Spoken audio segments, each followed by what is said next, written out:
ஏன்னா கிறிஸ்மஸ் தாத்தாவிட்ட வந்து ஒரு சாக்லேட்டு கச்சிச்சு. இந்த சாக்லேட் இப்படி ஓரம் வச்சிடும். அதுக்கப்புறம் ஒரு புத்தகம் கிடச்சிருக்கு.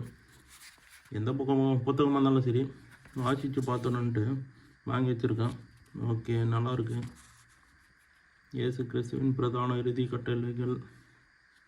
சரிங்க, நேரம் இருக்கும்போது படித்து பார்ப்போம், படித்து வைப்போம். பெரும்பாடல். ஓகே, இயேசு கிறிஸ்துவின் குருடனுக்கு பார்வை அளித்தல்.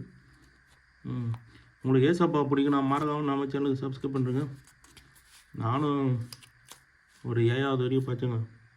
கிறிஸ்டின் ஸ்கூலில் தான் படித்தேன். அதனால் ஏசப்பா எனக்கு பிடிக்கும். கிராமத்து லைஃப் ஸ்டைல் இந்த மாதிரி வீடியோஸ்லாம் பார்க்க சப்ஸ்கிரைப் மட்டும் போட்டு அப்படியே சப்போர்ட் பண்ணுங்கள். கிறிஸ்மஸ் எப்படி போச்சுன்னு கமெண்ட் செக்ஷனில் தட்டி விட்ருங்க. சரிங்க, நானும் சாக்லேட் சாப்பிட்றோம். இந்தாங்க, நீங்களும் எடுத்துங்க. நான் போய்ட்டு உட்காந்துட்டு இந்த புக்கெலாம் படித்து என்ன இருக்குது ஏது இருக்குன்னு பார்க்குறோம். இந்த சீரியல் லைட் அமைப்புலாம் சும்மா தாறுமாறாக பண்ணியிருக்காங்க. இதோட அழகு உங்களுக்கு பிடிச்சா, ஏசப்பா பிடிச்சா சப்போர்ட் பண்ணுறேன். பாய் பாய்.